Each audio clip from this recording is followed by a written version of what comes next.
क्या किस्मत पहले से लिखी होती है या इंसान अपने कर्मों से उसे बदल सकता है? एक धनिक जो शिव भक्त है मंदिर जाता है, लेकिन उसके महंगे जूते बाहर रखे हैं। उसे चिंता है कहीं कोई उन्हें चुरा न ले जाए। तभी उसे एक भिखारी दिखता है और यहीं से शुरू होती है एक ऐसी कहानी जो आपके सोचने का नजरिया बदल देगी। इस कहानी का अंत आपको चौंका देगा और यह सोचने पर मजबूर कर देगा कि क्या वास्तव में हमारा भाग्य तय है या हमारे कर्म ही उसे आकार देते हैं। जानने के लिए देखिए पूरी कहानी, क्योंकि इसमें छुपा है एक गहरा राज।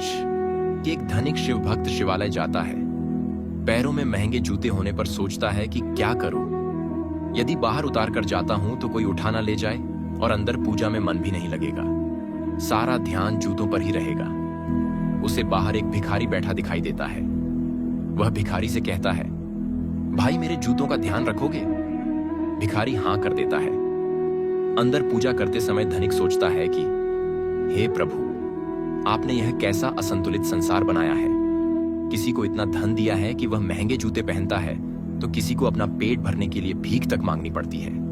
कितना अच्छा हो कि सभी एक समान हो जाएं। वह धनिक निश्चय करता है कि वह बाहर आकर भिखारी को 100 का एक नोट देगा। बाहर आकर वह देखता है कि वहां न तो वह भिखारी है और न ही उसके जूते ही। धनिक ठगा सा रह जाता है। वह दुखी मन से नंगे पैर घर के लिए चल देता है। रास्ते में फुटपाथ पर देखता है कि एक आदमी जूते चप्पल बेच रहा है।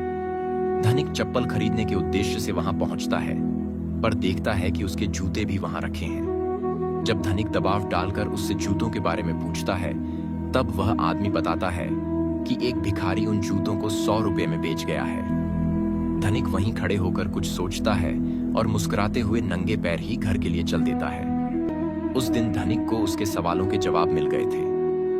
भगवान ने हर एक मनुष्य के भाग्य में लिख दिया है कि किसको कब और क्या और कहां मिलेगा, पर यह नहीं लिखा होता है कि वह कैसे मिलेगा।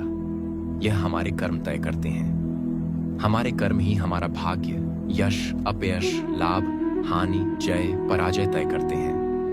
हम इसके लिए ईश्वर को दोषी नहीं ठहरा सकते हैं। भाग्य और कर्म की इस अनोखी लड़ाई में कौन जीतता है? क्या सिर्फ भाग्य से सफलता मिलती है या अथक परिश्रम ही असली कुंजी है?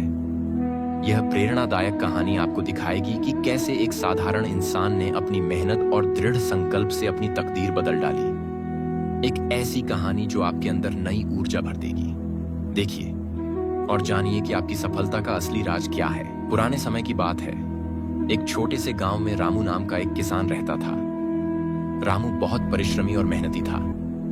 उसका एक पुत्र था जिसका नाम राजू था। रामू ने अपनी खेती और मेहनत से अपने परिवार को सुखी रखा था।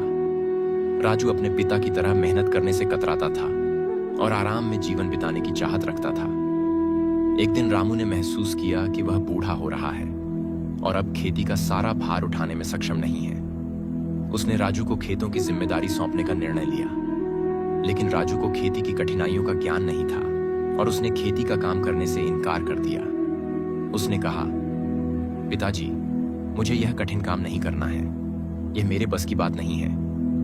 रामू ने सोचा कि उसे अपने बेटे को एक महत्वपूर्ण सीख देने की जरूरत है। उसने राजू को खेत में एक पुरानी गाड़ी के पास बुलाया और कहा, देखो बेटा, इस गाड़ी को चलाना आसान नहीं है।